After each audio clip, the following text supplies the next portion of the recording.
कापसाच्या पानांवर असे हिरवे पिवळे पट्टे दिसत आहेत, पण यासाठी लगेच औषध फवारणी करायची का? सर्वप्रथम घाबरू नका. या प्रकाराला लीफ व्हॅरिएशन म्हणता येते. यामागे जनुकीय कारण, पोषणातील असमतोल किंवा इतर कारणे असू शकतात. जर फक्त काही मोजक्या झाडांवर अशी पाने दिसत असतील आणि झाडाची वाढ व्यवस्थित असेल तर लगेच फंजीसाईड किंवा इन्सेक्टिसाईड फवारणी करण्याची गरज नसू शकते. पण जर नवीन पानेही अशीच येत असतील, झाडाची वाढ खुंटत असेल किंवा अनेक झाडांमध्ये ही लक्षणे वाढत असतील तर कारण शोधणे गरजेचे आहे.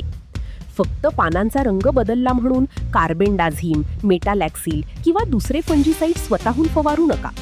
आधी माती, पानांची लक्षणे, मुळांची अवस्था आणि किडींची उपस्थिती तपासा. त्यानंतरच योग्य उपाय निवडा. तुमच्या कापसातही अशी पाने दिसत आहेत का? यावर परिपूर्ण माहिती हवी आहे का? कमेंटमध्ये नक्की सांगा. फार्मटेक राहुल, शेतकऱ्यांसाठी उपयुक्त माहिती.